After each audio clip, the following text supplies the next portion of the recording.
Destaque final do professor Marco Antônio Villa. Nós somos muito exigentes com o futebol. O futebol tem uma relação, desde quando o Charles Miller chegou ao Brasil em 1894 com a bola, no finalzinho do século XIX, até hoje, muito grande no Brasil. E com o nosso cotidiano, como o futebol, a linguagem do futebol invadiu as relações pessoais, invadiu a discussão sobre a política, expressões usadas no futebol. Ele vira uma espécie de explicador do Brasil. E nós somos muito exigentes e temos direito de selos, né? Exigentes. E por quê? Porque nós temos uma bela história.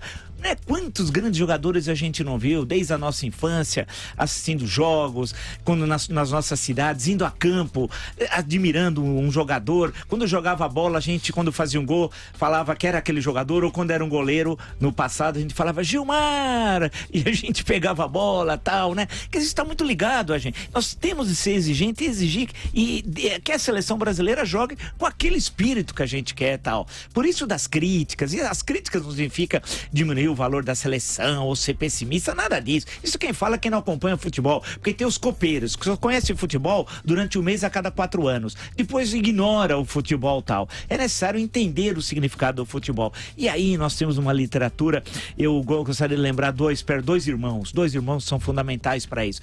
Mário Filho, né, com o clássico negro no futebol brasileiro. E isso é muito importante, né, a gente saber desde o Arthur Friedreich, lá em 1919, né, o primeiro grande jogador brasileiro, um artilheiro fenomenal, tal. Alguém preocupado com política, em 32 ele se alista no batalhão de desportistas na Revolução de 32 aqui em São Paulo. Ele, o Atier Jorge Cury, goleiro do Santos e depois futuramente presidente do Santos, deputado, etc. Mas a figura do Friedreich, ela é fundamental. Quando Epitácio Pessoa quis proibir que negros representassem a seleção brasileira no próximo sul-americano, que foi em Buenos Aires, o Brasil perdeu, tal. A gente não pode deixar de esquecer essas questões. E nesse grande clássico, então, as figuras que vão percorrendo, né, os anos 30, quem se esquece de Domingos da Guia e de Leônidas da Silva, poxa vida. Isso num Estado Novo, que tinha como política, né, com certo controle da raça brasileira, o branqueamento, que é como se falava muito, que era algo marcante na década de 30 no mundo ocidental, toda uma explicação racista,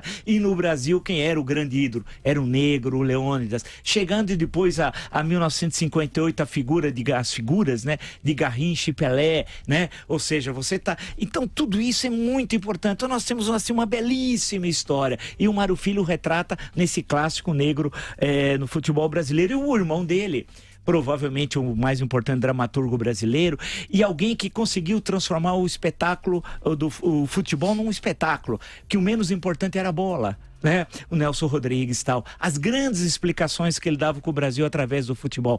Por isso que nós queremos uma grande seleção amanhã, né? Queremos que o Neymar seja o Neymar do Barcelona, não o Neymar dos PSG, né?